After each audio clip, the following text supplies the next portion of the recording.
Por trás de toda providência carrancuda, esconde-se uma face sorridente.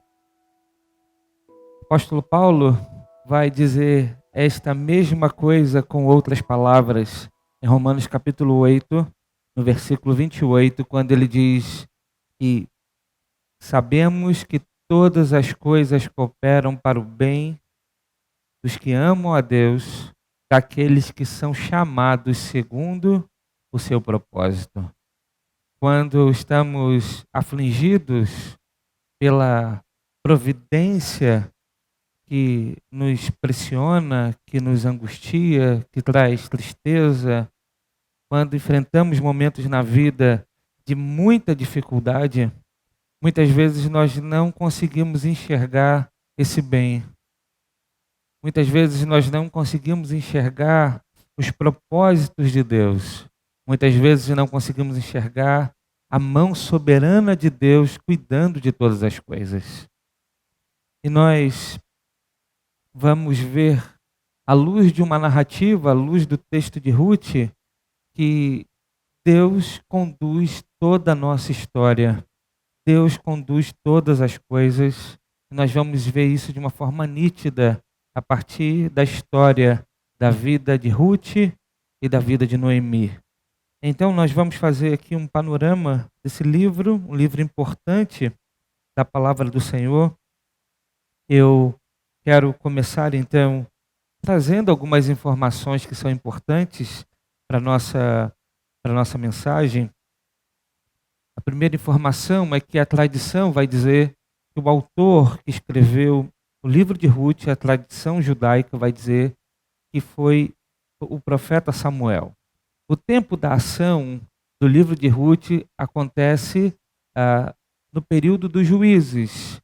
Nós vimos na última mensagem dessa série que o livro de Juízes ele tem um ciclo vicioso, onde o povo de Deus se afasta de Deus, vai viver em rebeldia contra o Senhor, e a partir disso sofre a disciplina de Deus, então a opressão. Deus então levanta um libertador, o povo se volta para Deus, há um tempo de paz, e depois que esse tempo acaba, o povo volta para distante de Deus, recebe disciplina da parte do Senhor, Deus levanta um juiz como libertador, o povo se volta para Deus, há arrependimento, tempo de paz. Há um ciclo que acontece no tempo dos juízes. E o texto de Ruth, a narrativa de Ruth, ela se encontra nesse momento, em um desses ciclos. Alguns vão dizer que provavelmente aconteceu ou no período de Jefté ou no período de Gideão, mas nós não temos como precisar. O texto-chave do livro de Ruth está no verso 16 do capítulo 1, que diz: Ruth, porém, respondeu: não insistas comigo que te deixe, e não mais a acompanhe. Aonde fores, irei. Onde ficares, ficarei. O teu povo será o meu povo, e o teu Deus será o meu Deus. É interessante que esse texto ele vai marcar exatamente a virada na narrativa de Ruth. Exatamente a virada dessa história que a Bíblia traz para nós. Por isso esse texto é um texto-chave. Nós vamos ver que nessa história, uma família sai de Belém, vai tentar a vida em outro lugar, e acontece uma série de problemas e tragédias familiares, até que parte dessa família resolve voltar para sua casa, para seu país, para o seu Deus. E esse texto ele configura esse momento de virada nessa narrativa. Ainda nós vamos ver que o tema do texto do livro de Ruth é o tema da redenção. Juízes relata a desgraça do povo de Deus quando cai na infidelidade. Ruth vai relatar as bênçãos de Deus sobre os gentios quando buscam a face de Deus. Enquanto o texto de Juízes mostra o juízo de Deus contra a rebeldia do seu povo, o povo da sua aliança, o texto de Ruth vai mostrar a misericórdia de Deus em receber na sua aliança aqueles que se arrependem, aqueles que se voltam para o Deus verdadeiro.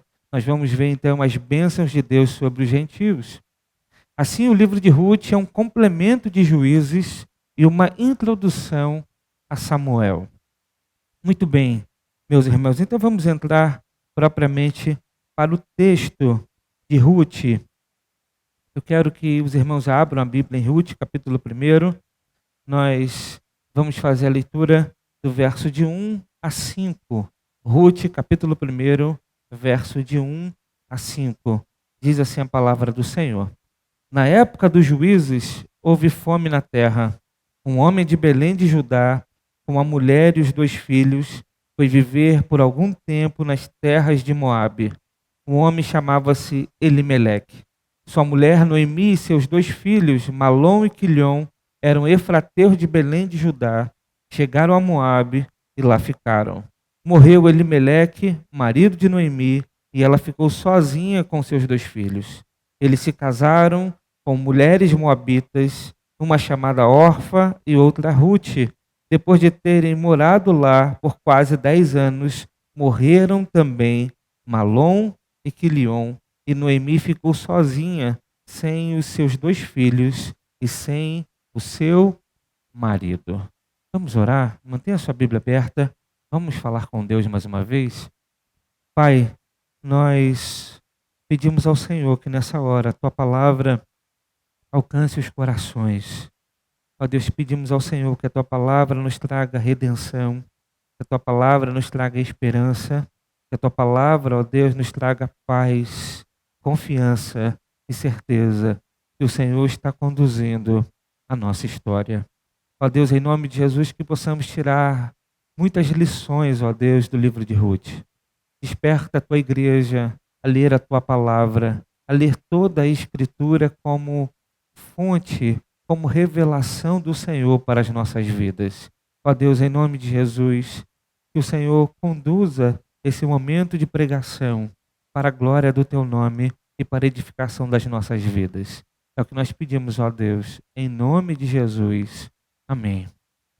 Amém, meus irmãos. Veja, nós vamos ver logo aqui no início do texto que faltou pão na casa do pão.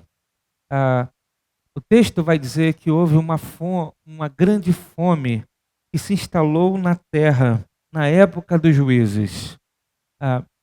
Alguns acreditam que essa fome se deu na terra de Canaã, na terra que mana leite e mel, na terra onde habitava o povo de Deus, por conta da rebeldia do povo em se voltar contra Deus.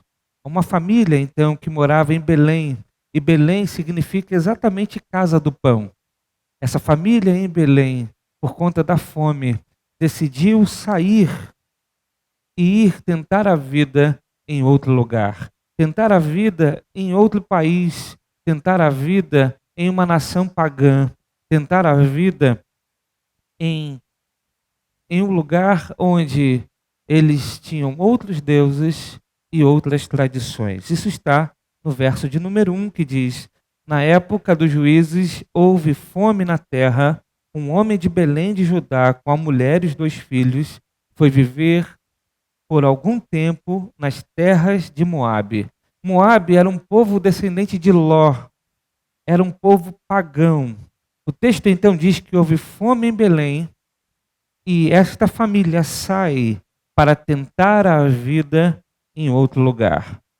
Parece que a fome era na terra de Israel e por isso essa família vai para Moabe. Meus irmãos, vimos que no tempo de Juízes todos queriam fazer aquilo que parecia direito.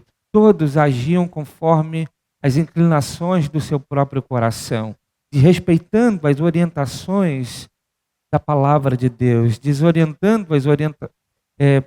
se afastando das orientações da lei que foi revelada a Moisés, das orientações que Deus trouxe a Josué. O povo então fazia aquilo que parecia direito ao seu coração. E nós vimos que o povo de Deus então se afasta do Senhor, se rebela contra Deus.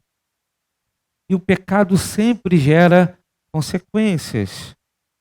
O pecado sempre gera consequências. Nós precisamos lembrar que o pecado tirou o homem do jardim. O pecado arrancou alguns anjos do céu e impediu que uma geração inteira de israelitas entrasse na terra prometida. O pecado sempre nos afasta de Deus e gera consequências. Essa família, então, resolve ir para Moabe por conta da crise enorme que se abateu em Belém. E quando a crise chega, nós muitas vezes buscamos tomar decisões para ajudar ou para tentar melhorar a nossa própria vida. Quando as crises chegam, quando as dificuldades acontecem, nós somos empurrados muitas vezes, espremidos para tomar decisões, para fazer alguma coisa. E nós não podemos perder de vista que toda decisão que nós tomamos tem consequências. Não tem jeito. Ou elas são boas ou elas serão ruins, mas todas as decisões que nós tomamos têm consequências. O que nós precisamos aprender é que nós não podemos tomar decisões contra aquilo que consideramos certo. Nós não podemos tomar decisões contra a nossa consciência e principalmente contra a vontade de Deus. É o caso aqui de ir a Moabe. É o caso aqui de tentar a vida nessa nação pagã. É o caso aqui da família de Elimeleque, que toma uma decisão de sair de Belém para tentar a vida em outro lugar, sabendo que Deus havia expressamente revelado que o seu povo não deveria se misturar com outros povos, que o seu povo não deveria buscar a vida em meio aos povos pagãos. Aquela família sabe e sabia, tinha consciência dessa orientação da palavra de Deus, mas a crise foi tão grande que eles buscaram tentar a vida em outro lugar, mesmo debaixo da orientação expressa de Deus, que dizia que o povo de Deus não deveria fazer isso. Muito bem, eles saíram então em busca do pão e encontraram o luto. Eles saíram em busca de solução para o problema da fome, mas encontraram mais tristeza e dor. Às vezes, a solução para o nosso problema não está em fazer alguma coisa, mas ser resiliente, paciente e perseverante para suportar o problema até que ele passe. Muitas vezes a solução do nosso problema não está em fazer, mas em esperar. Não estar em agir, mas ter paciência. Não estar em tentar, de alguma maneira, resolver o problema com a nossa força, quando muitas vezes o problema vai além da nossa capacidade de resolver. O que nós devemos fazer? Esperar, ser resiliente, paciente, suportar o problema até que ele passe. Aquela família buscou solução e muitas vezes nós fazemos assim. Nós precisamos ter a consciência de que todas as decisões que nós tomamos têm consequências. Todas as decisões. Muitas vezes nós não sabemos o que fazer, mas em outros casos, Deus já expressou claramente a sua vontade. E nós muitas vezes buscamos o caminho do erro e o caminho da desobediência. Naquele tempo, as pessoas faziam o que parecia direito ao seu coração. Mas nem sempre o que parece direito ao nosso coração é a vontade de Deus. Portanto, meus irmãos, aqui já no primeiro versículo desta narrativa, deste livro, nós já encontramos muitas aplicações para o nosso coração. Nós devemos tentar discernir e buscar a vontade de Deus antes de tomar qualquer decisão. Aquela família, então, resolve ir para Moabe. E quando chega em Moabe, a Bíblia vai dizer que o luto chegou, que o luto alcança aquela família. O verso 2 ao versículo 5 mostra isso para nós. Um homem chamava-se Elimeleque, sua mulher Noemi e seus 2 filhos Malom e Quilion eram efrateus de Belém de Judá e chegaram a Moabe e lá ficaram. Morreu Elimeleque, marido de Noemi, e ela ficou sozinha com seus 2 filhos. Eles se casaram com mulheres moabitas, uma chamada Orfa e outra Ruth.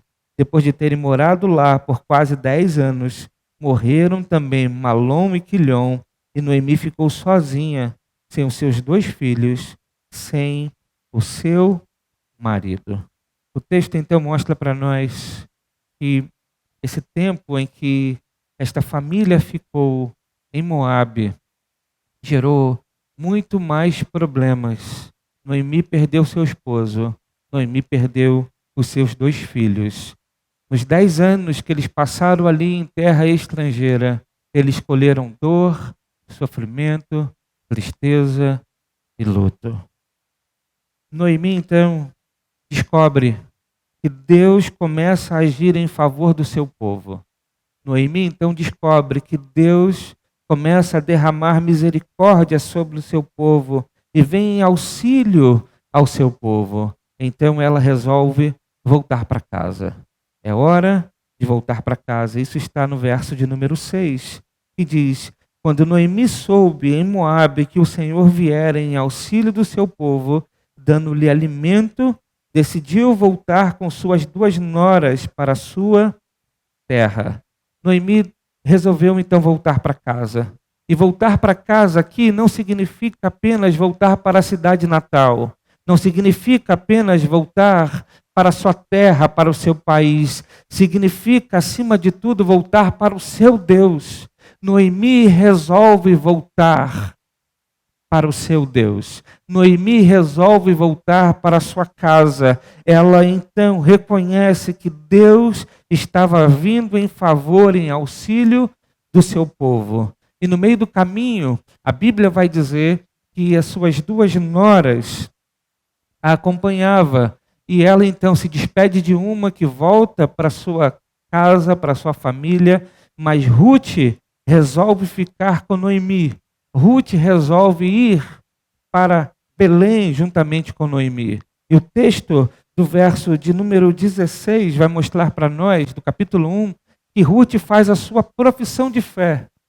Ruth vai dizer: não insistas comigo que te deixe e não mais o acompanhe.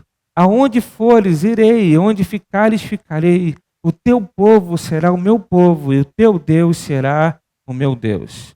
Onde morreres, morrerei, ali serei sepultada, e o Senhor me castigue com todo rigor, se outra coisa que não a morte me separar de ti.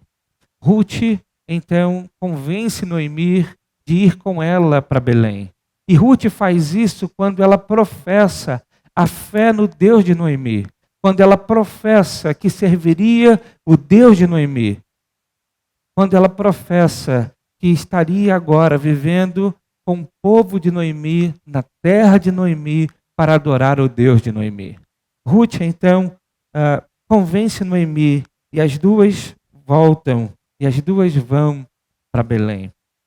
Chegando lá, Noemi vai demonstrar a amargura do seu coração. As pessoas olham para Noemi e percebem Noemi amargurada, Noemi uma mulher sofrida, Noemi uma mulher castigada pela vida, Noemi uma mulher que demonstra na sua aparência toda a angústia do seu coração. Noemi volta para Belém de mãos vazias. Noemi sai de Belém, embora houvesse fome na terra, Noemi sai de Belém com as mãos cheias e volta para casa de mãos vazias. Isso está no verso 21 do capítulo 1. O texto diz: de mãos cheias eu parti, mas de mãos vazias o Senhor me trouxe de volta, porque me chamam Noemi. o Senhor colocou-se contra mim, o Todo-Poderoso me trouxe desgraça. Noemi sai da terra que estava com problema, de mãos cheias, para tentar a vida em outro lugar. Mas quando ela volta de mãos vazias. Ela volta sem o marido, ela volta sem os filhos, ela volta pobre, ela volta de mãos vazias. Ah, meus irmãos, se tem algo que nós devemos aprender, é que quando nós voltamos a nossa vida para Deus, nós fazemos isso de mãos vazias. Se tem algo que nós precisamos entender, é que quando nos dirigimos a Deus por fé, nós nos dirigimos a Deus de mãos vazias. Se tem algo que nós precisamos compreender, que para se voltar para Deus, só é possível quando nós reconhecemos a pobreza da nossa alma, a pobreza de espírito, quando nós reconhecemos que nós somos vazios de Deus.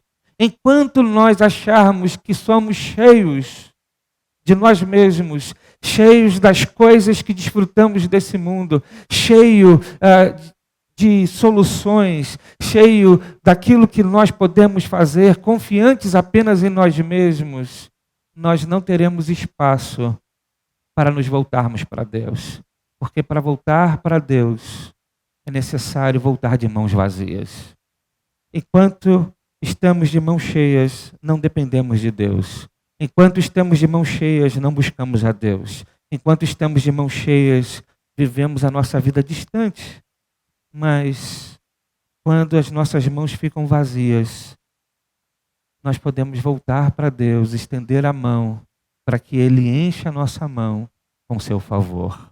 Fé é uma mão vazia que se estende para Deus para receber a graça divina. Noemi volta de mãos vazias. E quando nós voltamos para Deus de mãos vazias, receberemos da parte de Deus a redenção. Quando voltamos para Deus de mãos vazias, receberemos da parte de Deus restauração. Nós vamos ver então a partir daqui na narrativa de Ruth, é que Deus começa a restaurar a vida de Ruth, a vida de Noemi. Deus vai promover redenção para essa casa. Deus vai promover redenção para essas irmãs. Deus vai promover restauração para a vida de Noemi e para a vida de Ruth. O texto vai mostrar para nós ainda que Ruth resolve ir trabalhar. Havia um grande problema. Noemi era pobre, Noemi voltou de mãos vazias. Elas não tinham o que comer. Ruth, então, para ajudar em casa, resolve ir trabalhar. Naquele tempo havia uma tradição que as pessoas iam para os campos para colher os frutos que estavam no chão para a sua própria sobrevivência. Os cefeiros, quando iam para o campo colher os frutos, eles não podiam colher aqueles que caíam no chão, porque esses que caíam no chão serviam para o alimento do pobre, do estrangeiro, do órfão, da viúva. Essa era uma tradição que existia já naquele tempo no povo de Deus. Mas nós vamos ver, meus irmãos, que essa tradição vem da lei. É Deus que estabelece isso na lei, porque Deus é um Deus generoso, é um Deus cheio de compaixão. A palavra do Senhor vai mostrar para nós, em Levítico capítulo 19, verso 9 e 10, a lei diz assim: quando fizerem a colheita da sua terra, não colham até as extremidades da sua lavoura, nem ajuntem as espigas caídas da sua colheita. Não passem 2 vezes pela sua vinha, nem apanhem as uvas que tiverem caído. Deixa-nas para o necessitado e para o estrangeiro. Eu sou o Senhor, o Deus de vocês. Ainda em Levítico, capítulo 23, verso 22, a lei vai dizer o seguinte: quando fizerem a colheita da sua terra, não colham até as extremidades da sua lavoura, nem ajuntem as espigas caídas da sua colheita. deixa-nas para o necessitado e para o estrangeiro. Eu sou o Senhor, o Deus de vocês. Ainda em Deuteronômio, capítulo 24, verso 19, a Bíblia vai dizer: quando vocês estiverem fazendo a colheita de sua lavoura e deixarem um feixe de trigo para trás, não volte para apanhá-lo. Deixe-no para o estrangeiro, para o órfão e para a viúva, para que o Senhor, o seu Deus, os abençoe em todo o trabalho das suas mãos. Veja, então a lei de Deus havia estabelecido que o povo de Deus deveria demonstrar a atitude generosa para aqueles que são necessitados. A lei estabeleceu então que os ceifeiros não colhessem os frutos que caíam no chão e deixassem então que os pobres, os necessitados, colhessem para a sua sobrevivência aqueles alimentos. E é isso que Ruth vai fazer. Ruth vai para o campo para colher desses alimentos para a sua sobrevivência e a sobrevivência de Noemi. E é interessante que a Bíblia vai dizer que, de uma forma casual, Ruth vai colher espigas no campo de Boaz. A narrativa, então, vai apresentar um novo personagem que vai mudar toda a história de Ruth e Noemi. A Bíblia fala de algo casual, mas nós poderíamos chamar de providência de Deus. A providência de Deus conduziu Ruth para colher espigas no campo de Boaz. E Boaz era um parente distante de Noemi, segundo o texto. Foi extremamente generoso e protetor com Ruth. E nós vamos ver que Boaz, ao tomar notícias que Ruth estava colhendo em seu campo, procurou saber quem era aquela mulher. Procurou saber de onde ela vinha. E ele recebeu boas informações de Ruth. E por isso resolveu ajudá-la. A gente vai ver então que generosidade gera generosidade. O capítulo 2, do verso 10 a 12, vai dizer o seguinte: ela inclinou-se e, prostrada com o rosto em terra, exclamou: por que achei favor a seus olhos, ao ponto de o Senhor se importar comigo, uma estrangeira? Boaz respondeu: contaram-me tudo o que você tem feito por sua sogra, depois que você perdeu o seu marido, como deixou seu pai, sua mãe, sua terra natal, para viver com um povo que você não conhecia bem. O Senhor retribua a você o que você tem feito, e seja ricamente recompensada pelo Senhor, o Deus de Israel, sob cujas as asas você veio buscar refúgio. O texto mostra para nós que Boaz toma notícia de quem era Ruth e o que ela fazia por Noemi. E por isso resolveu ser generoso com Noemi. E por isso resolveu proteger Ruth ali na colheita. Ruth, então, querendo saber o porquê Boaz estava fazendo aquilo, ela resolve perguntar. E ele responde: olha, eu sei do que você tem feito com a sua sogra. Boaz, então, vai mostrar que a generosidade que ele está agindo com Ruth é fruto da generosidade que Ruth teve com Noemi. Isso mostra para nós que generosidade gera generosidade. Isso mostra para nós que quando nós estendemos a mão para abençoar alguém, sempre haverá uma mão estendida para nós. E muitas vezes não será a mão daquele que nós estendemos, mas será a mão de Deus estendida através de outra pessoa. Nós devemos compreender que nós devemos ser generosos para abençoar a vida uns dos outros. E o maior exemplo que nós temos disso é do próprio Jesus Cristo.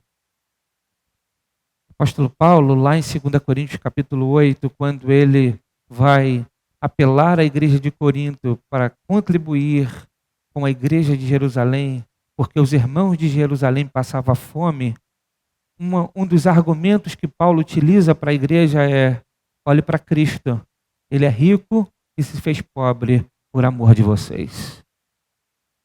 Olhe para Cristo. O maior exemplo de generosidade que nós temos a seguir é o exemplo de Jesus. que abriu mão do seu ser igual a Deus para vir ao mundo em forma humana para nos salvar.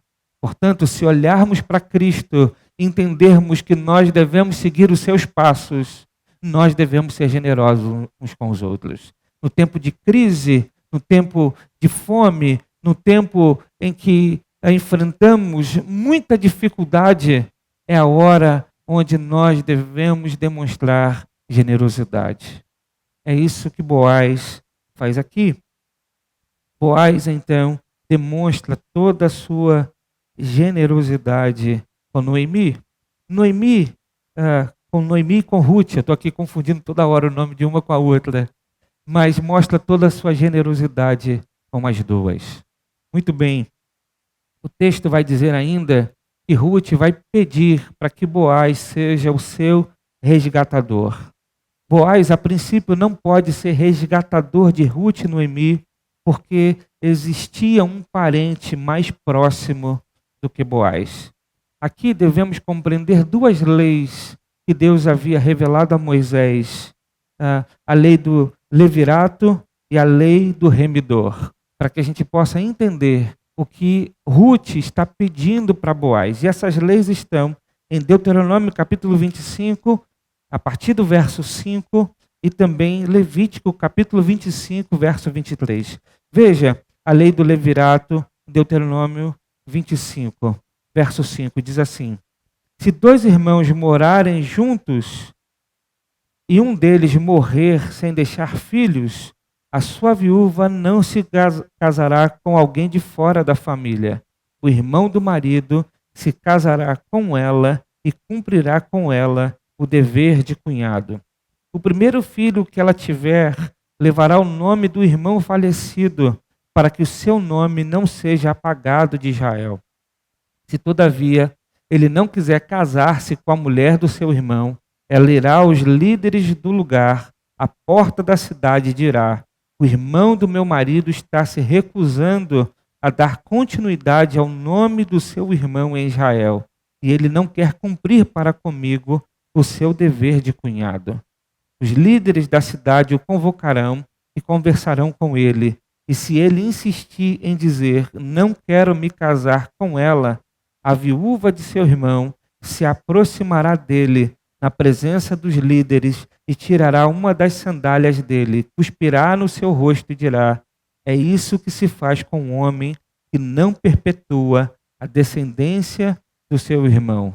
E a descendência daquele homem será conhecida em Israel como a família do descalçado. Muito bem, ainda em Levítico capítulo 25, a gente vai encontrar a lei do remidor. A partir do verso 23, a lei diz assim: a terra não poderá ser vendida definitivamente, porque ela é minha, e vocês são apenas estrangeiros e imigrantes. Em toda a terra em que tiverem propriedade, concedam o direito de resgate da terra. Se alguém do seu povo empobrecer e vender parte da sua propriedade, seu parente mais próximo virá e resgatará aquilo que o seu compatriota vendeu. Se, contudo, um homem não tiver que lhe resgate a terra, mas ele mesmo prosperar e adquirir recursos para resgatá-la, calculará os anos desde que a vendeu e devolverá a diferença àquele a quem a vendeu. Então poderá voltar para a sua propriedade. Veja então, meus irmãos, que a lei havia estabelecido a forma como, naquela cultura, aquelas pessoas deveriam agir em casos como esse que estava enfrentando Noemi e Ruth. Havia a lei que garantia, então, a proteção da viúva para que ela pudesse ter um nome, para que ela pudesse ter algum tipo de ajuda, de auxílio da própria família, para que o nome do falecido perpetuasse em Israel.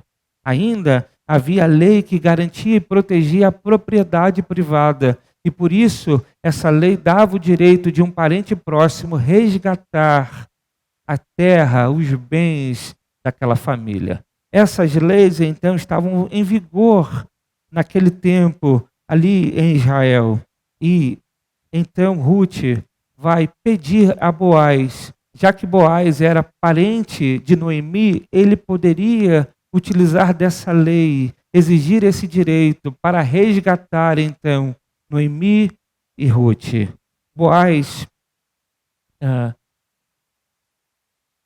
então, resolve conversar com um parente de Noemi mais próximo, um parente que tinha um direito na frente de Boaz. Ele chama esse parente na frente ali dos líderes da cidade e resolve, então, pedir a ele que faça isso. Aquele parente desiste de exigir o seu direito, então Boaz se torna o resgatador de Ruth e de Noemi. Casa com Ruth. Ruth engravida e gera um filho que é chamado Obed, e este será avô do rei Davi. Muito bem, meus irmãos, essa é mais ou menos um panorama aqui do livro, a de Ruth. Seria muito bom que os irmãos em casa, com calma, lessem esse livro. Tem apenas 4 capítulos, rapidinho a gente lê, e a gente vai ficar encantado com essa história. Mas eu queria refletir com os irmãos, à luz desse texto, algumas aplicações para a nossa vida. Eu queria que nós pensássemos o que nós podemos aprender com o livro de Ruth, o que nós podemos aprender com essa narrativa, o que nós podemos aprender com essa história que é revelada a nós nas Escrituras Sagradas. Em primeiro lugar, busque a vontade de Deus antes de tomar decisões. A primeira importante aplicação que nós devemos trazer ao nosso coração desse texto é: busque a vontade de Deus antes de tomar decisões. Nós precisamos compreender algumas realidades antes de tomar qualquer decisão na nossa vida. A primeira, decisões de hoje representam desdobramentos para amanhã. Portanto, façamos tudo pedindo orientação a Deus. Pare de tomar decisões assim. Não, se der certo é de Deus. Se não der certo é porque não é de Deus. Não é isso que a Bíblia nos orienta a fazer. O que a Bíblia nos orienta a fazer é buscar a Deus antes de tomar decisões. É ter convicção clara e precisa do caminho e da direção que Deus está nos dando para então tomar decisões, especialmente decisões que impactarão não apenas a nossa vida, como a vida da nossa família. Nós não podemos ser irresponsáveis de tomar decisões apenas porque parece bom, ou porque parece ser vantajoso, ou porque parece ser direito ao nosso coração. O tempo dos juízes era um tempo onde as pessoas faziam tudo aquilo que parecia direito ao seu coração. E por isso eles viveram tanta rebeldia e tanta desobediência ao Deus da aliança, o Deus que havia libertado o povo do Egito. Quantas vezes nós desobedecemos a Deus nas escolhas que fazemos? Quantas vezes nós desobedecemos a Deus nos caminhos que nós buscamos trilhar? Nós precisamos levar em consideração que as decisões de hoje representam desdobramentos para o amanhã. Portanto, busque a direção de Deus antes de tomar decisão. Porque pode ser que a tua escolha, a minha escolha, não dê certo. Ou não seja da maneira como nós imaginamos que seria. Pode ser que a gente pense que vai dar tudo certo e dê tudo errado. Mas se a gente tem a convicção de que foi a vontade de Deus que nós tomássemos essa decisão, nós entenderemos que aquilo que está dando errado é algo da parte de Deus para as nossas vidas. Porque todas as coisas cooperam para o bem daqueles que amam a Deus e são chamados conforme o seu propósito.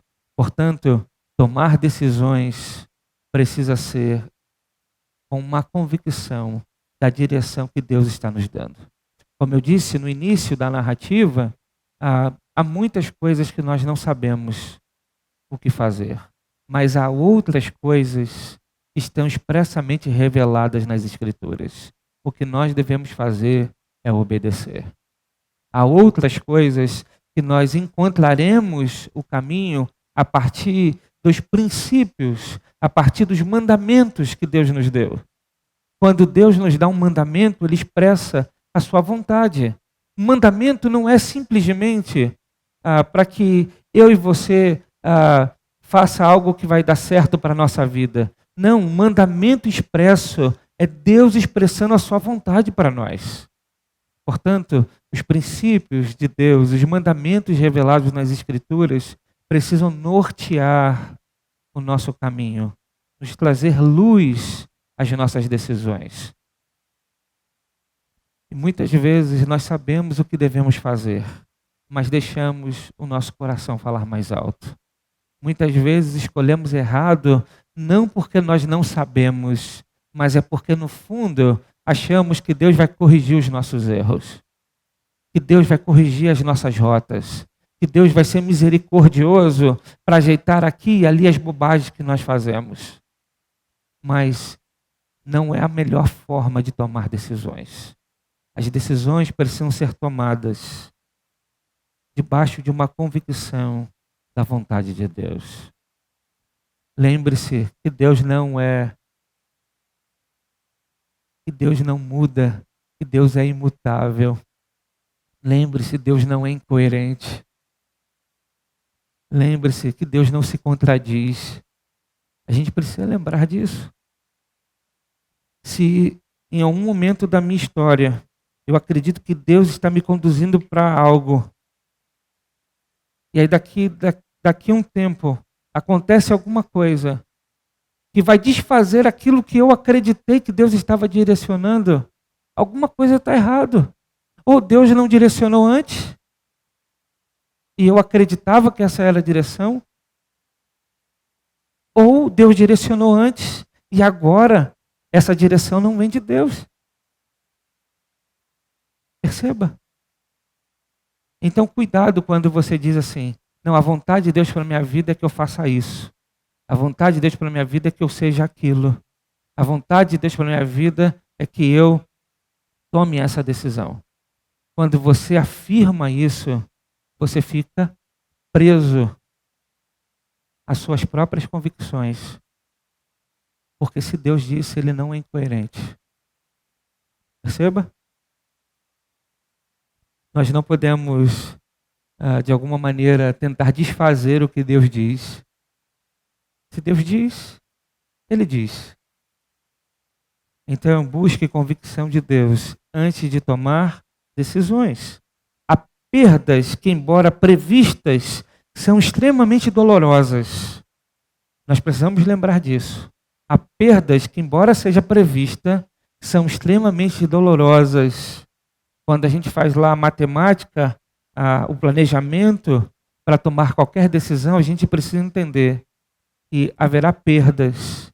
E mesmo que a perda seja prevista, não significa que ela não será dolorosa. Mas, por outro lado, há perdas que, embora sejam imprevistas, podem ser superáveis por causa das misericórdias do Senhor. Há perdas que são imprevistas, a gente não consegue imaginar que passaremos por tal coisa. Mas embora isso aconteça, mesmo que nós tomemos uma decisão segundo a vontade de Deus, a graça e a misericórdia de Deus nos dará suporte para lidar com os imprevistos e aquilo que acontece muitas vezes de ruim, mas que nós não planejávamos, quando nós tínhamos apenas a vontade de fazer o querer do Senhor. Ainda devemos lembrar que o controle da história não está nas nossas mãos, não está nas mãos de Satanás, mas está nas mãos de Deus. E aí a gente começa a compreender algo que é importante que a Bíblia nos ensina. Que Deus não apenas interfere na história, mas Ele escreve a história. Deus não apenas interfere, mas Ele escreve. Muito bem. Se a gente compreender essa verdade, a gente vai entender que não há caso na vida daquele que pertence a Deus. Não há caso, não há sorte, não há coincidência. É Deus conduzindo a vida do seu povo. Muito bem. Essas aplicações nós encontramos no livro de Ruth. Mas a segunda importante que eu gostaria que nós pensássemos: você pode viver dias de amargura, mas não deve viver uma vida amargurada. Aquelas que a conheciam do tempo antes dela se mudar para Moabe não reconheceram Noemi quando voltou para casa, porque a tristeza, a amargura tomou o coração de Noemi de tal forma que ela não conseguiu lidar com a dor e o sofrimento. Nós podemos ter dias de amargura, mas nós não devemos viver uma vida amargurada. Porque nós devemos entender que por trás de uma aparente amargura esconde-se um plano glorioso do Senhor na vida daqueles que o amam. Muitas vezes nossa vida não consegue ir além da tragédia que nos cerca. Muitas vezes nós não conseguimos enxergar além das tragédias que nos cercam. Noemi ficou amarga porque ainda não compreendia os propósitos de Deus em sua dor. Mas nós devemos lembrar que todas as coisas cooperam juntamente para o bem daqueles que amam a Deus. E Deus está trabalhando em tempos de dor por duas coisas. Em tempo de dor, Deus está trabalhando por duas coisas. A primeira, para que sejamos conformes à imagem de Cristo. A dor, o tempo de sofrimento, é um tempo em que Deus está forjando o nosso caráter. É o tempo que Deus está nos transformando cada vez mais à imagem de Cristo. Quando nós sofremos e perseveramos, nós experimentaremos um caráter aprovado, segundo Paulo em Romanos capítulo 5. Portanto, Deus está trabalhando para nos transformar à imagem de Cristo. Em segundo, para que a maior alegria da nossa vida seja Ele, e não as coisas. Seja Deus, e não as coisas. No tempo onde nós perdemos coisas, e que parece que então a perda das coisas tira o sentido da nossa vida, nós começamos a perceber que o sentido da nossa vida é Ele. Que nós fomos feitos para viver para Ele, para a glória do nome dEle. Portanto, no momento em que nós temos a nossa liberdade restrita, no momento em que perdemos bens materiais, no momento que perdemos pessoas que amamos, há um vazio de sentido, de propósito. Há um vazio que alcança as nossas emoções e o nosso coração. A frustração, a decepção, a tristeza, a amargura tomam os nossos corações. Mas esse vazio no coração do crente é justamente para que seja preenchido pelo propósito da nossa existência. Essas mãos vazias precisam ser estendidas para o céu, para que a doce graça de Deus seja entregue a nós como um presente. Portanto, meus irmãos, em momento de dor, a igreja de Cristo está sendo forjada para entender que a razão e o propósito de sua existência é viver para a glória do nome de Deus. Mas ainda, terceira aplicação, confiar em Deus não é uma estrada sem sofrimentos. Deus é soberano sobre todas as coisas. Confie nisso e viva confiando nele. Eu quero utilizar as palavras de John Piper. John Piper vai dizer assim: para os piedosos, a vida não é uma rodovia interestadual que passa por uma terra plana, sem curva ou desníveis, mas uma estrada estadual menor, que serpenteia por montanhas e vales. Existem pedras que deslizam, precipícios, nevoeiro espesso, ursos na estrada, curvas escorregadias, viradas bruscas e apertadas que nos fazem voltar atrás antes de seguir adiante. Mas ao longo de toda essa estrada perigosa que nos deixa ver muito à frente, que não nos deixa ver muito à frente, há sinais frequentes dizendo: o melhor está por vir. Tomada como um todo A história de Ruth é um desses sinaleiros. Foi escrita para nos encorajar e dar esperança de que todas as perplexas viradas da vida nos conduzem a um bom lugar.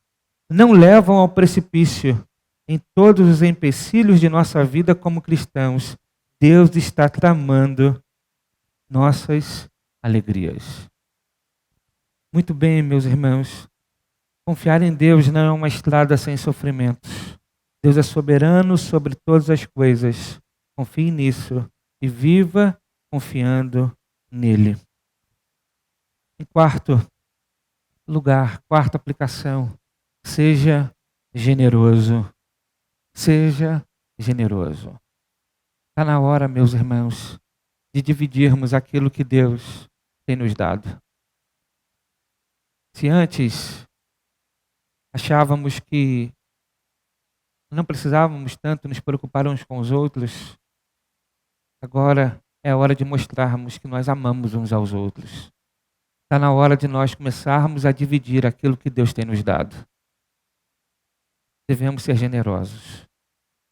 No tempo de Ruth e Noemi, Boaz foi generoso. E a semelhança de Boaz, a semelhança de Cristo, nós devemos ser generosos. Está na hora de você dividir o pão que está à sua mesa. Está na hora de você parar de gastar dinheiro com tanta futilidade para ajudar os seus irmãos a ter o pão de cada dia. Está na hora de nós pararmos de pensar nos nossos sonhos e projetos que a gente não sabe nem se vai se realizar. A gente não sabe nem se vai sair vivo dessa pandemia. E a gente já está pensando em viagem que vamos fazer depois. Está na hora da gente começar a olhar para o lado e perceber que há muita gente que precisa do pão, que precisa de coisas básicas para a sobrevivência, porque está faltando emprego, porque comércios estão quebrando, porque pessoas estão falindo. Está na hora de nós dividirmos. E eu quero dizer uma coisa para você, muito sério. Desculpa a minha franqueza. Se você não quer dividir, o problema é seu. Não faça.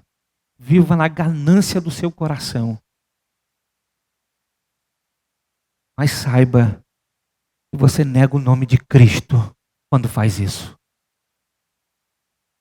Saiba que você nega o nome de Cristo. Só você abrir o texto de Tiago e você vai ver isso. Porque quando Tiago é escrito, ele é escrito por uma igreja que é dispersa por conta da perseguição. E quando eles fogem, muitos começam a viver e experimentar a pobreza. Enquanto outros aproveitam as oportunidades de outras cidades e começam a enriquecer. E sabe o que começa a acontecer na igreja? Rico oprimindo pobre. E nas reuniões das sinagogas, onde os judeus ainda se reuniam, o que acontecia? E ali a sinagoga é um termo para dizer que a igreja estava reunida. O que acontecia? Existia tratamento diferente. Pobre sentava no chão e rico era bem tratado na igreja. Tiago vai dizer: você se diz religioso, mas mostra a tua religião. E ele vai dizer: a religião que Deus aceita é aquela que cuida do órfão, da viúva e do necessitado. Tiago vai dizer dentro desse contexto: você diz que tem fé? Muito bem, me mostra a tua fé. Me mostra a tua fé que eu mostro obras. É dentro desse contexto. É dentro do contexto em que a igreja de Jesus sofre. E a gente olha para o nosso irmão sofrendo e não se compadece. É dentro desse contexto onde a gente olha pessoas que dividem o mesmo banco na igreja conosco, que falta o pão de cada dia, e a gente não se compadece. É dentro desse contexto que Tiago escreve. É por isso que Tiago vai dizer, vocês ficam dizendo aí que vão na outra cidade, aqui e ali, fazer negócios, enriquecer. Tiago vai dizer, se Deus quiser, vocês farão. Se Deus quiser, vocês farão. É dentro desse contexto. É desse contexto em que a igreja estava sofrendo, parte da igreja sofria por conta da calamidade. Portanto, em casa, não leia apenas o livro de Ruth, leia o livro de Tiago. Mas, se nós agirmos com generosidade, e aqui minha palavra, um tanto quanto exaltada, não é para obrigar ninguém a fazer nada. Tá, meus irmãos? Uma coisa que a gente precisa entender é o seguinte. A Ciba, estava até brincando esses dias com o Tiago. A Ciba é uma igreja absurdamente escolarizada. Absurdamente escolarizada. A Ciba não é uma igreja de alienados, culturalmente falando. A Ciba, a gente tem doutores, mestres, quase toda a membresia tem 3º grau. Quem não tem ainda não estudou. Ainda está no ensino médio, são os adolescentes, os jovens que estão na faculdade. Então, a palavra do pastor não é uma palavra para alienar ninguém. Ninguém. Ninguém. Portanto, aqui com as minhas palavras, não quero te obrigar a fazer absolutamente nada. Porque se tem algo que a gente respeita, é a liberdade de consciência de cada um de nós. Mas isso não me impede de mostrar, à luz da palavra de Deus, o que Deus espera de nós. O que Deus espera de nós. E a Bíblia vai mostrar que quando a gente semeia com generosidade, a gente colhe generosidade. Leia 2 Coríntios, capítulo 8 e capítulo 9, que dentro dessa mesma temática, a igreja de Jerusalém estava pobre. Nós devemos entender que vivemos um tempo que nós devemos dividir o pão. Seja generoso. Ajude seus irmãos. Nós temos condições para isso. Em quinto lugar, para a gente fechar. A igreja encontra seu resgate, sua redenção, aos pés do seu resgatador e redentor Jesus Cristo. Cristo é o nosso resgatador. Aos seus pés encontramos um Deus propício a nós. Deus está propício aos corações quebrantados e humildes.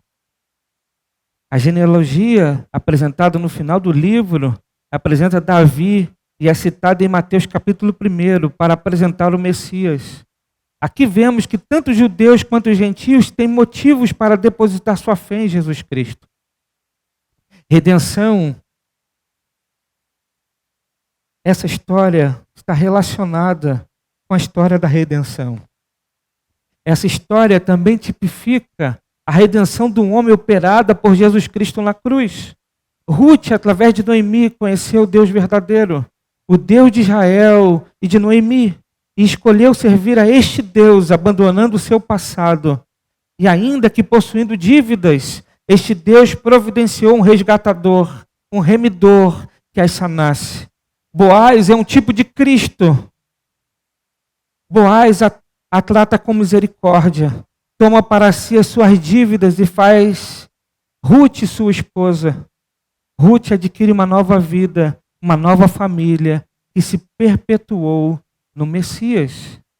Da mesma forma, Deus, em seu imenso amor, enviou seu Filho Jesus Cristo, que não olhou para o pecado da sua igreja, mas tomou sobre si, garantindo-lhe nova vida e tomando-a como noiva a ser desposada nas bodas do Cordeiro. E isso vai desembocar na formação da família eterna. Portanto, meus irmãos, o que nós vemos aqui é que Boaz ele é um tipo de Cristo. E Ruth é um tipo da igreja. Boaz percebe Ruth, tem misericórdia dela. Boaz acolhe, Boaz abençoa, Boaz redime, Boaz resgata, Boaz transforma a vida. Portanto, nós não temos e não precisamos de um Boaz humano, porque nós temos o Cristo, o nosso Senhor, o nosso resgatador, o nosso redentor. Confiemos nele, nos voltemos para ele. Que Deus nos abençoe. Paz e graça a todos, em nome de Jesus. Amém?